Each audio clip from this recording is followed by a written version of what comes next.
Hello, this is Professor Kuehn, and welcome back to my lectures on astronomy. Let's spend a few minutes talking about and reviewing the last chapter of Copernicus's Revolutions of the Heavenly Spheres. We're looking at Chapter 11 in a Student's Guide to the Great Physics texts. And you might remember in this chapter, what Copernicus is doing is he begins with a preface and a dedication to Pope Paul III. The next thing that he does is, in his introduction, he talks about how astronomy is one of the liberal arts. He says it's the chief of the liberal arts and that it directs the mind toward contemplation of the divine creator of the world. But even though it is one of the liberal arts, it still has some practical benefits. And this is what he talks about on page 136. He says that astronomy also is practical in ordering the affairs of society. And he gives the example of calendar making, which is used to order the festivals, the months, the years, and so on, that keeps society ticking, so to speak. And then he gets into the bulk of the text. So this begins on page 137, where he starts in chapter 1 saying that the world itself is spherical. Now remember, the world, by that he means the universe. And here he's saying the world is spherical. So you're going to notice in the next few chapters that Copernicus is really just reiterating some of the things that Aristotle and Ptolemy had said before him. He's basically saying, I'm on board with a lot of these ancient ideas. So he says the world is spherical. He gives a number of reasons, for instance, that the sphere is the most important shape. It's the largest volume for a given surface area, and also it's kind of a common theme in nature. If you look at the sun or the moon, they look round, so circularity or globularity seems to be a theme in nature, so it would be sensible for the universe itself to be a globe or a sphere. Now, you may or may not agree with this kind of argumentation, but these certainly aren't unique arguments to Copernicus. There were ones that were used by Aristotle and Ptolemy, so clearly Copernicus has read his ancient cosmology. In chapter 2, Copernicus goes on to say that he believes the Earth is spherical too. So again, nothing new here. He's going to tick off a number of the reasons why he thinks that the Earth itself is a sphere. So for example, he mentions that if you walk toward northern latitudes, the North Star appears higher and higher in the sky. And conversely, if you walk farther to the south, the North Star appears lower and lower toward the horizon. And this would be sensible if the Earth was in the shape of a sphere. He gives a number of other ideas, and once again, he's just reiterating these ancient ideas, showing that he's on board with a lot of these things. The next chapter, chapter 3, I find this to be one of the more difficult chapters to understand, because here's what he's doing in this chapter. He says that land and water make up a single globe, the globe of the Earth. But what he seems to be arguing here is that the Earth is made of more earth or ground or land than it is of water. Now this might seem obvious to you. After all, you've seen in your 8th grade earth science books, you see pictures of the Earth where it's mostly rock and a little bit of waters over the top of the Earth. It's molten rock, like magma in the middle, but people are pretty sure that the Earth is made of mostly rock. Well, keep in mind that the deepest hole that's ever been drilled in the surface of the Earth only goes down about 10 kilometers. So we've literally only scratched the surface of the Earth. So those pictures you see in your earth science books, those are speculation. Nobody's ever been near the center of the Earth to know what it's made of. They're educated speculation based on earthquake data and so on, but it's speculation nonetheless. And apparently this kind of speculation was happening at the time of Copernicus as well. And you might think about it this way. People were exploring the surface of the Earth, and they noticed that there was a large amount of water over the entire surface of the Earth. In fact, most of the surface of the Earth seemed to be covered with water. So there seemed to have been a debate about whether there is more water or land that makes up the globe of the Earth. And this seems to be a reasonable concern. And what Copernicus is doing is he's saying, well, we know that rock sinks in water. We learned that from Aristotle, after all, or just by looking at the world around us. And so it makes sense if there is land underneath the water we see around us on the surface of the Earth. So that's the basis on which he is arguing that the Earth itself has more earth than water. Okay, let's go on to chapter 4. Chapter 4, this is called the movement of the celestial bodies. He says, is regular, circular, and everlasting, or else compounded of circular motion. So what he's saying here is that he's asking us to recall the work of, once again, Aristotle and Ptolemy, and they had claimed that the planets, the moon, and the sun are riding on these spheres that are themselves in circular motion around the Earth. That's in fact how they accounted for the motion of these heavenly bodies.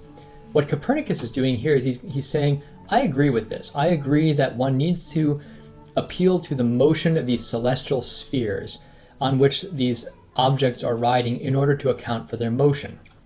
But what he's going to be doing, we'll see in the next couple of chapters, is simply reorganizing these celestial spheres. He's going to put them in a different order, a different configuration, so as to make the sun at the center rather than the Earth.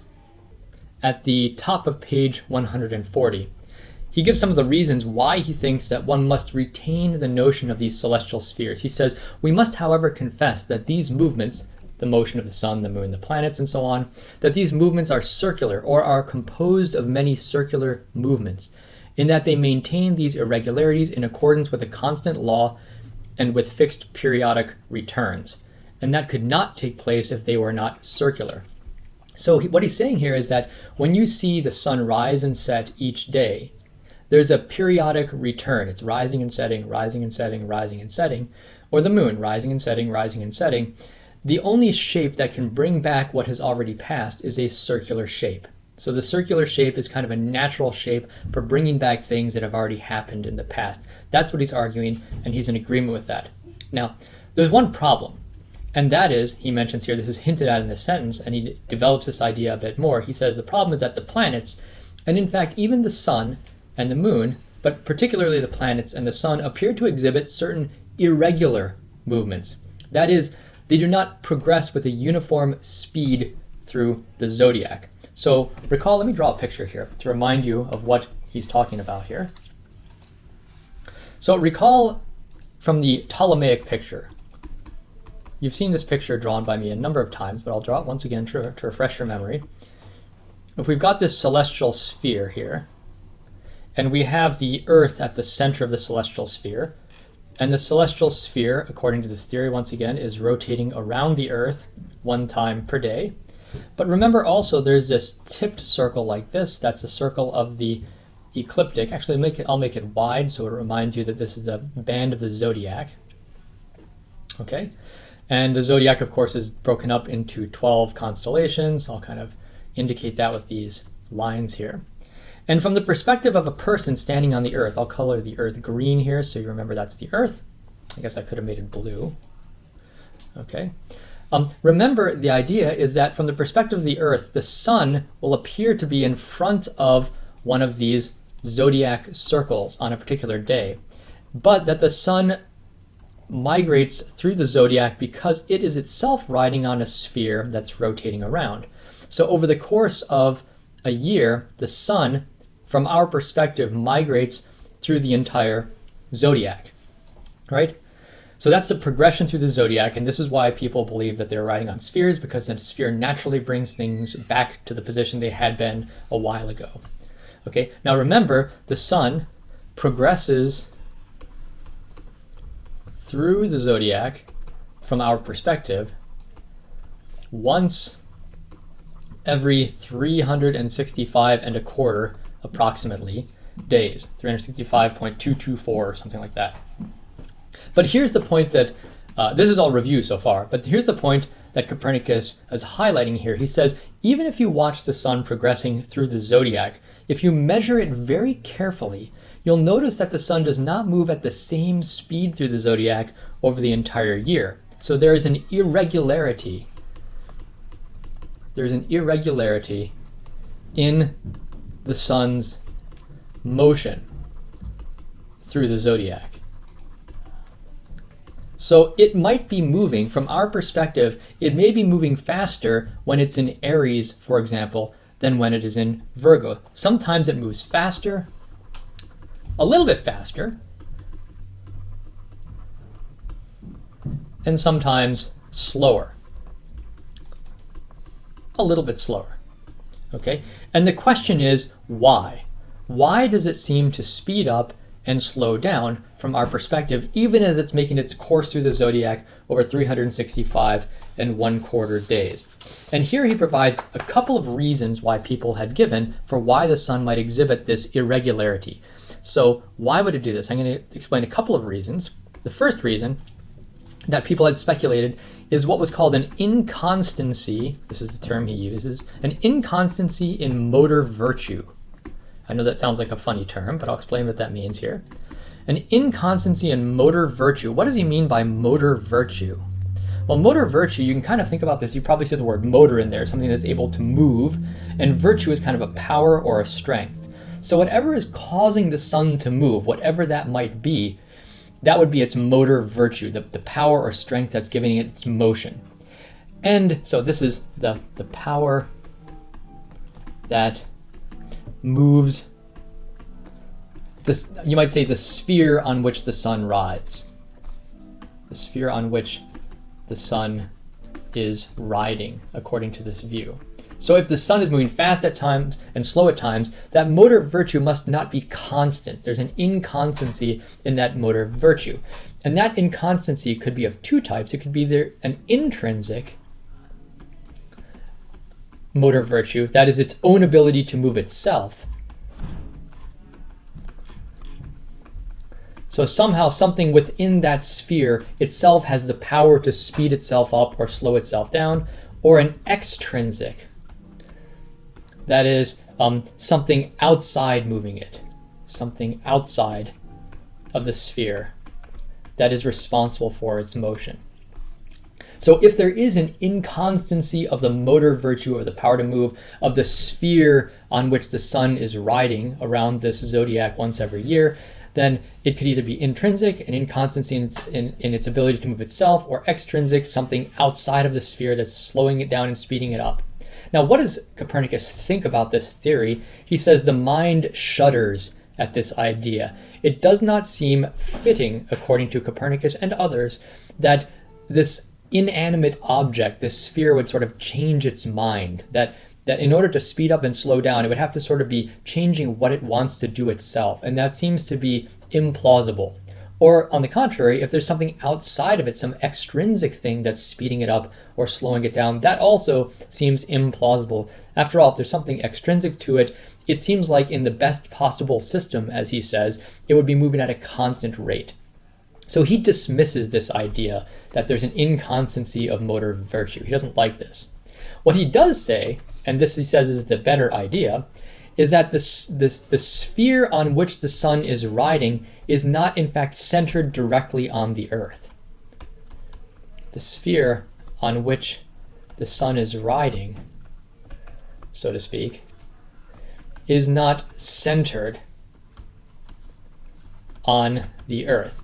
This isn't Copernicus's idea, this is somebody else's idea, and someone else, their explanation of why the sun would appear to speed up and slow down. So how would this explain why the sun would appear from our perspective to speed up and slow down? Let me draw a little picture to explain this. So once again, if you put the Earth at the center right here, and you imagine, as the ancient thinkers did, that the sun is on a sphere riding around the Earth, the idea is you want it riding on a sphere that's rotating at a constant rate. Okay? If it's going at a constant rate around the Earth, then from our perspective, it might go 1 degree every day as it moves around this celestial sphere. But then if this sphere is rotating at a constant rate, it should not appear from our perspective to speed up and slow down. It would just be moving at 1 degree every day throughout the year. Well, what about if you put the Earth instead not directly at the center of the celestial sphere, but a little bit off to the side? So it wouldn't be a homocentric sphere, it would be an eccentric sphere. So the sphere is a little bit off to the side. Okay, now what you'd have is you'd have the sphere rotating about a central point that the Earth is not located at. So this would be the center of the sphere, and this right here would be the Earth.